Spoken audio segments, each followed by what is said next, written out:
జై Srikrishna. Becoming a man first episode. అసలు మగాడంటే ఎవడు? మీసం రావడం వల్ల మగాడివి కాలేవు. వయసు పెరగడం వల్ల కూడా మగాడివి కాలేవు. నీ బాధ్యతలు పెరిగినప్పుడు నువ్వు మారడం మొదలవుతుంది. చిన్నప్పుడు మనం అనుకున్నదే మగాడంటే బలంగా ఉండాలి, ఎవరికి భయపడకూడదు, ఎవరికి ఎమోషన్స్ చూపించకూడదు. కానీ అది మెచ్యూరిటీ కాదు.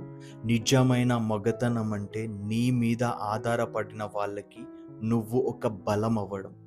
కోపం వచ్చినప్పుడు ఎదుటి వాడిని గెలవడం కాదు, నీ కోపాన్ని నువ్వు గెలవడం. నీ డిసిప్లిన్ని మెయింటైన్ చేయడం.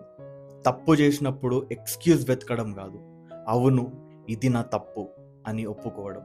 నిన్ను వదిలి వెళ్ళిపోయిన వాళ్ళ వెంట నీ సెల్ఫ్ రెస్పెక్ట్ వదిలేసి పరిగెత్తడం కాదు, వాళ్ళను గౌరవిస్తూ నీ జీవితాన్ని ముందుకు తీసుకెళ్ళడం.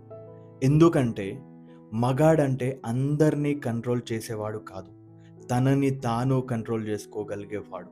నీ దగ్గర డబ్బు ఉండొచ్చు, మజిల్స్ ఉండొచ్చు, కాన్ఫిడెన్స్ ఉండొచ్చు, కానీ నీ మాటకి విలువ లేకపోతే, నీ బాధ్యతల నుంచి పారిపోతే, నీ ఎమోషన్స్కి బానిసైతే నువ్వు ఇంకా ఎదగాల్సింది చాలా ఉంది. మగాడిగా పుట్టడం కాదు, ప్రతిరోజు మగాడిలా మారాలి. This is not about being better than other men. It's about becoming better than the man you were yesterday. జై Shri Krishna, signing off. This is యవ్.